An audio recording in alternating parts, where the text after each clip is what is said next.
가피풀 말씀 테마, 그분만이 유일한 안내자이시다.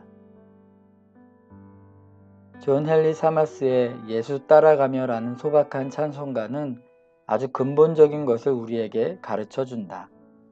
의지하고 순종하는 길은 예수 안에 즐겁고 복된 길이로다. 의지하는 것과 순종하는 것은 비유적으로 말해서 새의 두 날개와 같다. 옛날 어떤 현인은 두 날개가 무거워서 날지 못하는 비둘기는 없다라고 했다. 비둘기는 두 날개 때문에 하늘로 날아오를 수 있다.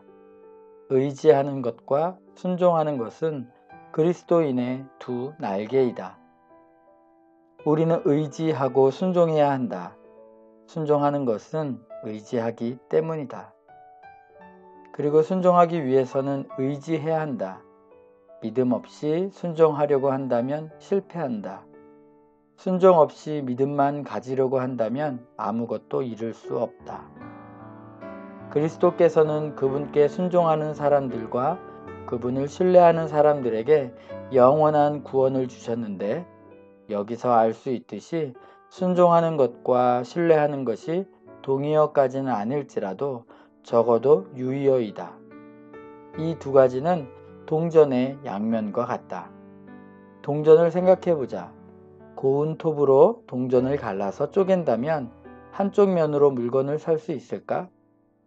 동전의 한쪽 면만 본 판매원은 일단 의심 없이 받겠지만 손 안에 쥐면 즉시 이상하다고 느끼고 이게 뭡니까? 지금 장난합니까? 동전의 한 면만 있지 않습니까? 라고 항의하며 당신에게 다시 돌려줄 것이다. 한 면밖에 없는 동전을 유통시킬 수는 없다. 양면이 다 있어야 화폐로서 재구실을 할 수 있다. 신뢰는 동전의 한 면이고 순종은 또 다른 면이다. 그러나 교회는 고운 톱으로 동전의 양면을 갈라서 쪼갠 다음에 순종할 필요는 없으니 믿기만 하십시오 라고 가르친다. 믿기만 하면 된다는 것이 오늘날 교회의 가르침이다.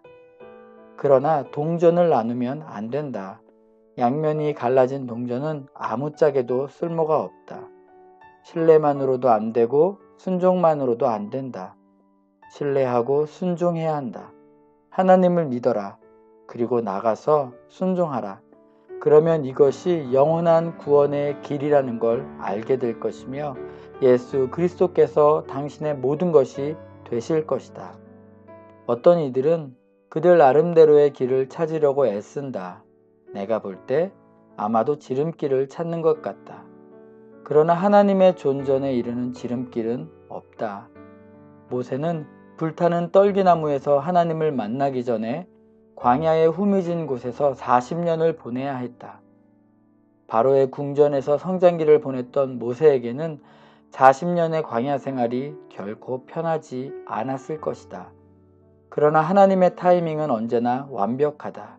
그렇기 때문에 오직 그분만이 우리의 안내자가 되시고 그분의 존전에 이르는 길을 안내해 주실 수 있다. 그분께 이르는 길은 편하지도 않고 지름길도 없다. 우리에게 계신 대제사장은 지름길을 가시지 않았고 오히려 고난의 길을 끝까지 가서 십자가를 지셨다. 그리고 지금은 아버지 하나님의 우편에 앉아 계시다. 우리의 중보자와 대제사장이 되기 위해 그분은 끝까지 그 길을 가셨다.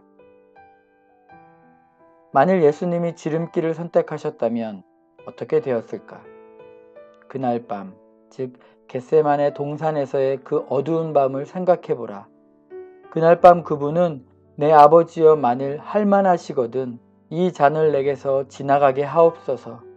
그러나 나의 원대로 마시옵고 아버지의 원대로 하옵소서 라고 기도하셨다. 편한 길을 택하지 않으셨고 지름길을 찾지도 않으셨다. 나의 원대로 마시옵고 아버지의 원대로 하시옵소서 라고 기도하셨기 때문에 우리의 안내자가 되실 수 있는 것이다.